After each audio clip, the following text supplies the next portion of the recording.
Canelo Alverez has lost all his titles. Now, I just wanted to go over a few things on why Canelo lost.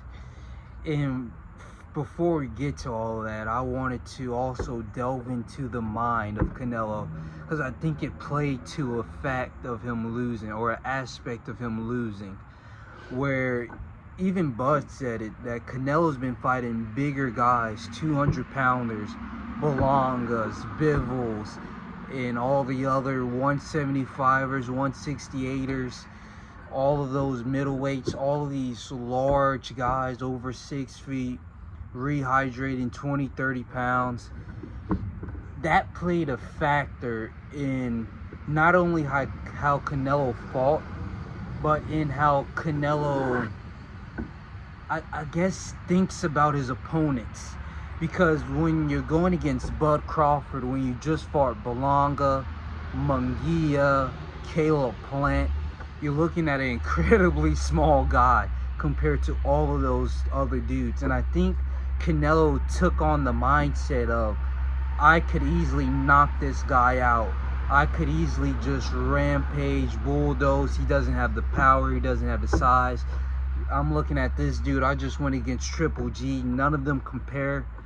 And because he went into the ring expecting Crawford not to be able to have really any advantage against him, they were talking about his resume, they were talking about his size, they were talking about his power.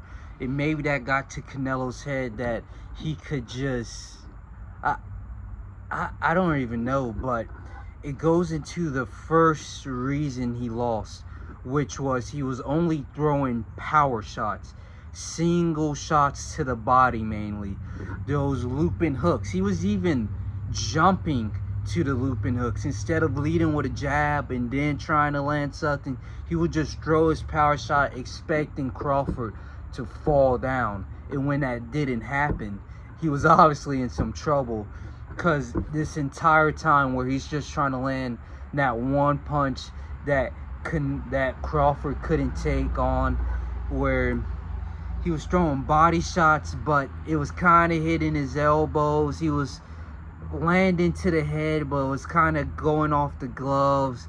Nothing really landed powerfully for Canelo Alvarez in this fight. And when that was his only game plan, obviously that caused some problems.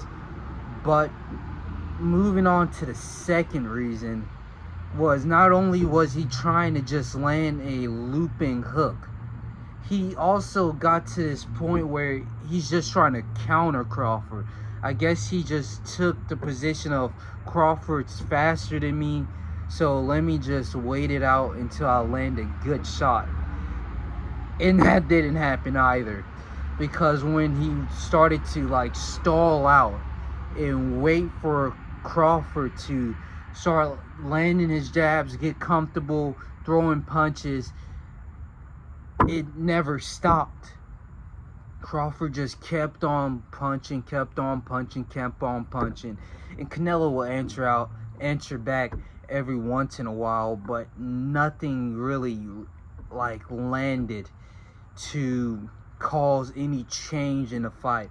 I don't even think, maybe Crawford was like rocked once, but I'm pretty sure in this fight Canelo was rocked more than Crawford. At least hit with more powerful shots more than Crawford throughout this entire matchup. And he also like lost the rounds because of that. Over round after round over round, he's just kind of staying like that. He got his little movement, but nothing is like, he wasn't feigning, he wasn't did like a Majumov where it just looks like he's about to faint. He did nothing, and obviously that doesn't win a fight. But the third reason is Canelo didn't have the advantage in cardio. Over the rounds, it came very obvious that he was just fading away compared to Crawford, who even at a larger weight class where they said he had to gain like 20 pounds from 154 or 14 pounds. Even at a larger weight class, Crawford had the advantage on cardio. And that doesn't really make any sense, because not only was Canelo sort of just stalling out, waiting for Crawford to get comfortable landing shots so he can land his counter, and not only was he just throwing single body shots the entire time, somehow that took away from his cardio more than Crawford, who had all the movement, who had all the punching. He did basically all the activity in the fight. It was Crawford who was still there at the 12th round, finishing off the fight. So it kind of just looks like Canelo isn't the same fighter he once was. That he's just completely, I can't say completely, he's still got 3-4 fights in him, but there's no like intensity, there's no urgency where everybody else, or I guess Crawford, even Belonga, Munguia, they had more activity, but Canelo was able to exert himself. He had the skill advantage, and in this fight, he didn't have that advantage of skill. It was just pure power, pure brutality, pure brute force that he was trying to use against Crawford. And Crawford's the same beast that Canelo is, and so obviously nothing really worked out for him.